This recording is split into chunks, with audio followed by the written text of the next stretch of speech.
They told you to be honest, to explain yourself, to defend your reputation, to react when disrespected, to prove you're the good guy. And while you were busy doing all of that, someone else was quietly winning. Here's the thing nobody tells you growing up. The world doesn't reward the most honest person in the room. It doesn't reward the most defensive, the most reactive, or the most desperate to be understood. The world rewards the person who has mastered the one skill that schools never taught, that parents never mentioned, and that most people spend their entire lives accidentally destroying: the art of psychological control. Not control over others, control over yourself. There was a man in 15th century Florence, a political advisor, a strategist, a man who had been tortured, exiled, and stripped of everything, who sat down in a small farmhouse and wrote the most dangerous book in human history. Not dangerous because it was evil, dangerous because it was true. Niccolo Machiavelli looked at power, raw, unfiltered human power, and he described exactly how it works, without apology, without sugarcoating, without the comfortable lies we tell ourselves. And buried inside his philosophy are 7 psychological principles so ruthlessly effective that they have been used by kings, generals, CEOs, and the most untouchable people you have ever met in your life, whether they knew they were using them or not. Today, I'm handing them directly to you because someone in your life right now, at work, in your family, in your social circle, is already using these on you, and you don't even know it yet. Trick number 1, the power of non-reaction. The first and most important principle Machiavelli ever taught wasn't about strategy or warfare or politics. It was something far simpler and far more devastating. Never give your enemies the reaction they're hunting for. Here's the psychology behind it. When someone attacks you, whether it's a verbal jab, public humiliation, a rumor, or a direct accusation, they are doing something very specific. They are casting a hook. They throw the bait into the water and they wait. They want to see you thrash. They want to see you panic, defend, justify, or collapse. Because the moment you do any of those things, you've handed them something extraordinarily valuable, proof that they can control you. Machiavelli understood that emotion is a leash, and whoever holds the other end of that leash has power over you. The second you react emotionally, the second you raise your voice or post that defensive comment or send that long explanation, you've just told the world that this person has access to your controls. Now imagine the opposite. Someone attacks you publicly. You say nothing. You don't look rattled. You don't look angry. You simply continue, like they said nothing at all, like you didn't even process it as worth your energy. Do you know what that does to the attacker? It destroys them, because not only did they fail, they failed visibly. They threw a punch and hit air, and everyone watching knows it. Non-reaction is not weakness. Non-reaction is the highest form of dominance. It says, you do not have the power to move me. And in the psychology of power, there is no louder statement than that. The next time someone tries to provoke you, remember, silence is not surrender. Silence is the loudest weapon in the arsenal. Trick number 2, never explain, never justify. Machiavelli wrote that a prince who constantly explains himself appears weak, and this principle cuts deeper than most people realize, because we've been socially conditioned to do the exact opposite. We've been taught that explaining ourselves is respectful, that justifying our decisions is courteous, that defending our choices is fair. But here's what Machiavelli saw that the rest of us miss. The moment you explain yourself to someone, you are implicitly acknowledging that they have the authority to judge you. Think about it. When a king explains his decree to a peasant, he has just elevated the peasant to the level of an equal, someone whose understanding and approval matters. But a king who simply acts, who simply decides without apology or elaboration, communicates something far more powerful. I answer to a standard higher than your comprehension. This is not arrogance. This is positioning. In your daily life, this looks like this. You make a decision, someone questions it. Instead of launching into a detailed explanation, well, I did it because of X and also Y, and you have to understand the context, you simply hold steady and say something like, I've thought it through, or nothing at all. Now, this doesn't mean you never communicate. It doesn't mean you're cold or dismissive. It means you stop over-explaining out of anxiety. You stop justifying yourself to people who have already decided not to understand you. You stop burning your energy defending choices to people who are simply trying to destabilize you. The people who matter will understand. The people who don't matter, their understanding was never the goal. High-value people explain when it serves them. They do not explain when it serves someone else's attempt to diminish them. Learn the difference. It will save you years of exhausting, pointless arguments. Trick number 3, controlled scarcity, the art of being less available. Machiavelli knew something that modern psychology has confirmed over and over again. People desire what they cannot easily possess. Abundance breeds contempt. Scarcity breeds obsession. Think about the most magnetic, most sought-after people in your life, the ones everyone seems to want around, want approval from, want access to. Are they the ones constantly available? The ones who respond immediately to every message, who show up to everything, who drop everything for anyone? Almost never. The most powerful people you've ever encountered have this quality of selective presence. They're not everywhere. They don't always reply instantly. They don't attend every event.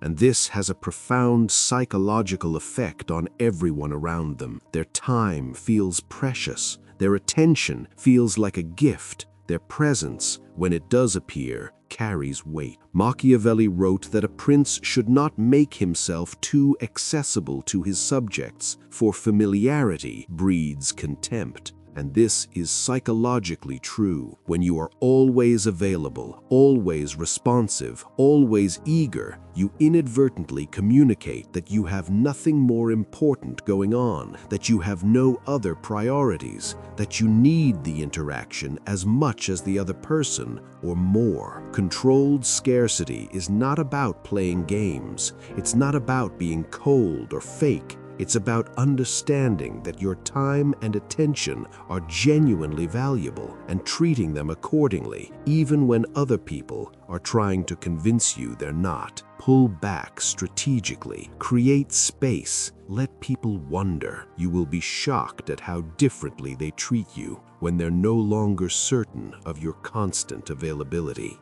Trick number 4. Never show your full hand. One of the most quoted Machiavellian principles is this: keep people guessing. Never let anyone fully see your plans, your limits, your capabilities, or your next move. Machiavelli wrote that the prince who reveals too much of himself to others gives them the tools to defeat him. And this is still devastatingly true in the modern world, in negotiations, in relationships, in competition of any kind. Here's why it matters. When people know your full capacity, they calibrate to it. They know exactly how far they need to push you, exactly what your limits are, exactly what you're capable of. But when you remain partially opaque, when you sometimes exceed expectations and sometimes hold back, you become unreadable, and unreadable people are untouchable. This plays out in very practical ways.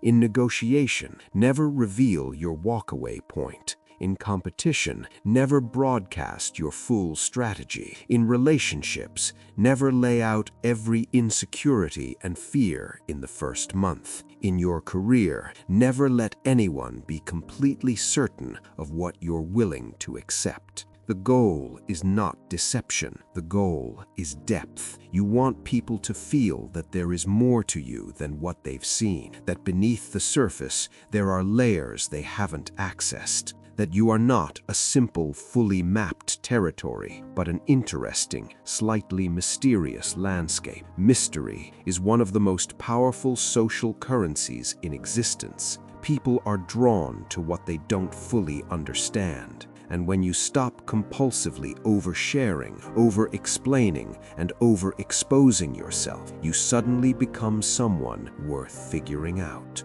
Guard your depths. Let people earn your layers. Never let anyone see the whole board.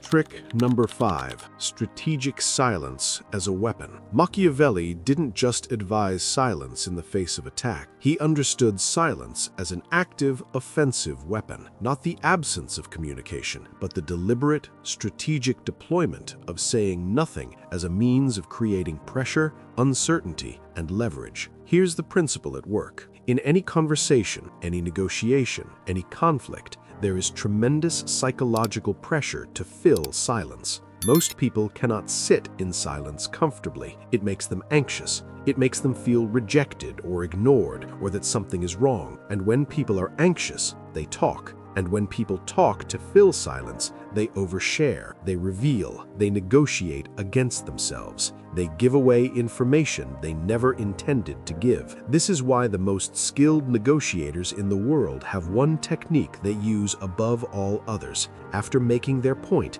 they shut up and wait. They let the silence do the work, and inevitably, the other person breaks first, and in breaking, gives them exactly the leverage they need. But strategic silence goes beyond negotiation. It's about understanding that your words carry more weight when they are rare, that a person who speaks thoughtfully and selectively is listened to more carefully than a person who fills every moment with noise, that when you finally speak, after sustained silence, people lean in. Train yourself to become comfortable in silence. In meetings, in conversations, in conflicts, resist the urge to immediately fill the air. Let pauses breathe. Let tensions sit. You'll be amazed how much people reveal to you simply because you had the discipline to say nothing. Silence is not emptiness. In the right hands, it is the most loaded statement you can make.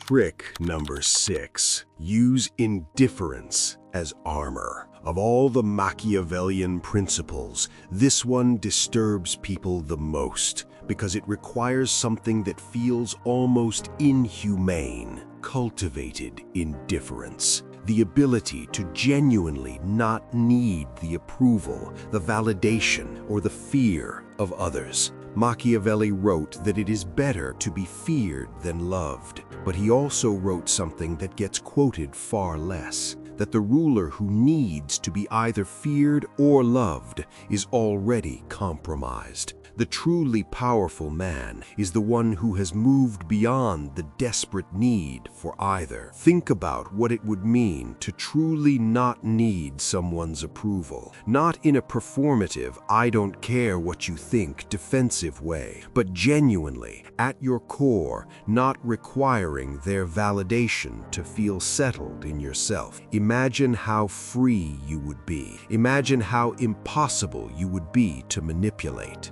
Because here's the ugly truth. Almost every manipulation tactic ever devised is built on exploiting your need for approval. Guilt-tripping works because you need them to think well of you. Threats work because you need to avoid their anger. Flattery works because you need to feel valued. The moment you become genuinely indifferent to whether someone approves of you, those weapons become useless. Now, indifference doesn't mean you stop caring about the people you love. It doesn't mean you become emotionally dead. It means you stop outsourcing your self-worth to the opinion of others. It means you do what you believe is right, and you hold steady, regardless of whether anyone applauds it. Build that armor, because the world will always have people trying to get inside your head through your insecurities. And the best defense isn't walls,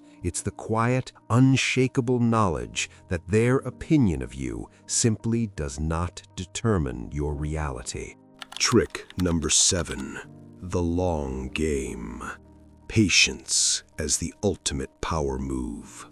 The final and perhaps most sophisticated principle Machiavelli ever articulated is this: the greatest power is not in striking fast, it is in knowing when not to strike at all. Machiavelli understood that the most dangerous mistake a powerful person can make is impatience, the desire for immediate revenge, the hunger for instant results, the need to win right now. Because impatience is readable, impatience is exploitable, impatience makes you predictable. The truly powerful player in any situation is the one playing a longer timeline than everyone else. They're not thinking about today's slight. They're watching how things unfold over months. They're not reacting to every provocation. They're cataloging, calculating, and positioning. They understand that time is itself a weapon, and that the person willing to wait longest usually wins.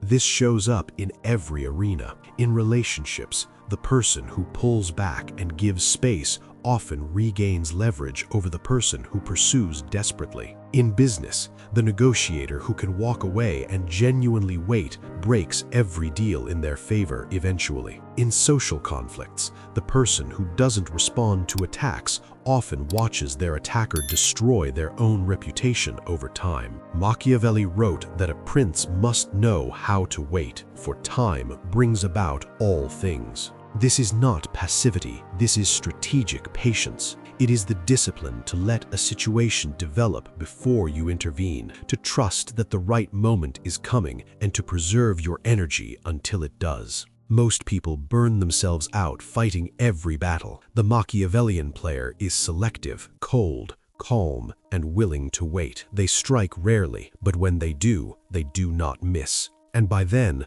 the timing is so perfect, the outcome so complete, that it appears almost effortless. Because to the outside world, the master of the long game doesn't look like they're playing at all.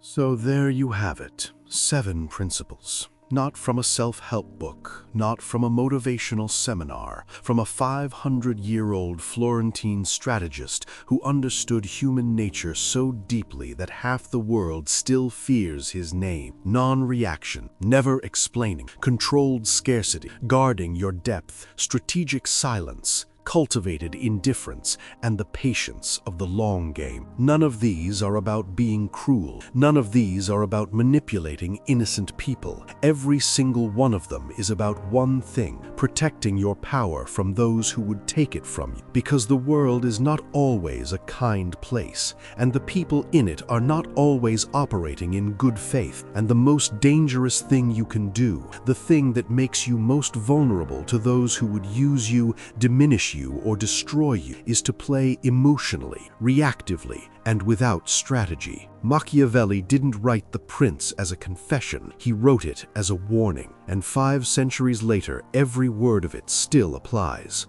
Now you know the game. The question is, will you choose to play it? If this opened your eyes, share it with someone who needs to hear it. And remember, the most powerful move is often the one you don't make.